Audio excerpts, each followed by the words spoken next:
So one thing, when you get a nice deep overhook from this guard position, there's a beautiful punch choke that's available.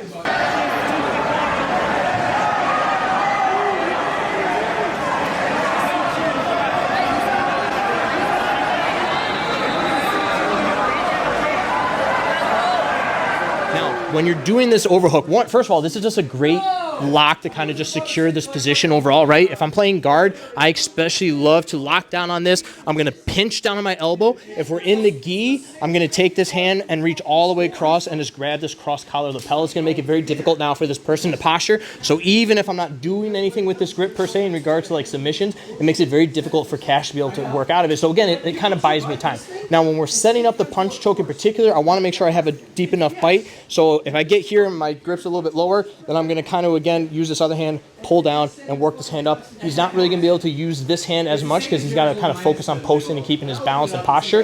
And then again, I can kind of break him down a little bit. Now, the key for this punch choke is I have to work off to the side. So I'm going to open up my guard a little bit. Again, his posture's broken. I'm going to scoot off to the side, and I'm going to re-secure the guard again so that, again, I have a nice deep bite on this overhook here. Now, if his neck is fully available and I'm able to get like this inside the lapel grip right here, the idea is that I'm pulling across on this bottom one. I'm going to grab this. I'm going to punch. And I'm just going to pull, push, get this all together, and we can get the punch choke from here. Now, the issue that people will have at this point is either one, he's going to kind of tuck his head here and keep me from getting my hand in, or he's going to use his other hand at this point and just constantly fight the hand. So if that's the issue, what I want to do is break this down. I'm actually going to grab the back side. If I can get a thumb in on this side, I'm going to pull this arm over the top and start driving my forearm in. Now, sometimes I can actually get the punch choke from here as well, but if not, I can now switch and actually get the full knuckles in, and then again from here, I can apply the choke and we can get the submission from there. So that's just kind of like the idea of utilizing this overhook to get a punch choke. But there are a few other things that you can do as well, and this is actually one of my favorite ways to set up a triangle choke. Now again, I'll maintain this bottom grip just to, again, secure this position from here.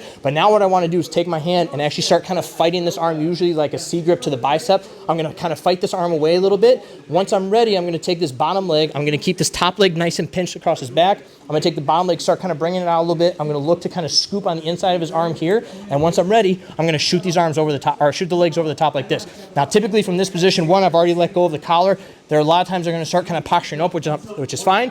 I'm now going to secure the bite from here. I'm going to break the posture in the head again. And now at this point, you can lock up. You can secure the triangle choke however you need to, and you can get the submission from there. But this is a nice way to kind of hit a triangle choke, especially if you're like me, you're short, you're stocky, you don't have the ability to kind of like slingshot your legs out there. It's a nice way to kind of hit it from this overhook position. Other things that I can do from here is I can actually start attacking this arm in like an arm bar type manner. So again, with this overhook, I'm going to start kind of posting on the head. I'm going to start kind of bringing my arm and legs out like this. I'm going to get a nice tight pinch at this point. I can now bring this arm back, scoop the arm up from here. I can trap the arm in place. Again, my knees are pinching to lock the shoulder in place. I'm going to put pressure on there, and I can get the arm bar from that point as well. I can also completely clear this arm all the way through and use this actually as a nice way to secure the back. And then once again from here, obviously you have tons of submissions from the back as well.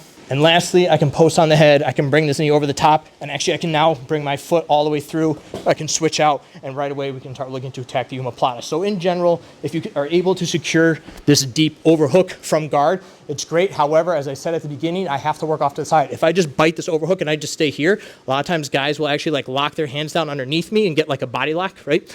And then that kind of just nullifies this grip as a whole. So once I've secured this overhook, I want right away kind of work off to the side a little bit so that he can't kind of secure that body lock. And again, the first thing I'm going to do, especially in the gi, is look to secure that cross collar tie, go for the punch chokes. And if not, we got tons of other options. So give it a shot. Stay safe.